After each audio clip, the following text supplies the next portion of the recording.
ரொம்ப ஈஸியான குழம்பு, ரொம்ப சத்தானது, ரொம்ப டேஸ்ட்டாக இருக்கும். இது மாதிரி வெயிலுக்கெல்லாம் அது ரொம்ப நல்லது.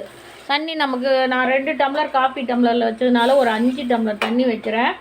ஏன்னா நல்லா வேகணும், அப்போ தான் நல்லாயிருக்கும்.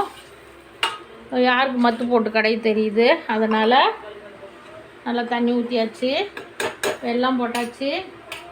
எல்லாம் சாப்பிட்றதே கிடையாது, எத்தனையோ வருஷம் ஆயிடுச்சு குக்கர் சாதம் செஞ்சு வடித்து தான் சாப்பிடுவோம். கட்டாயம் பெருங்காயம் போடுங்க, பெருங்காயம் பூண்டு கட்டாயம் போடுங்க. ஒரு சின்ன குட்டி ஸ்பூனில் ஒரு 1/4 ஸ்பூன் போட்டுக்கலாம். போட்டாச்சு. இப்போது தேவைக்கேற்ற உப்பு போட்டுக்கலாம்.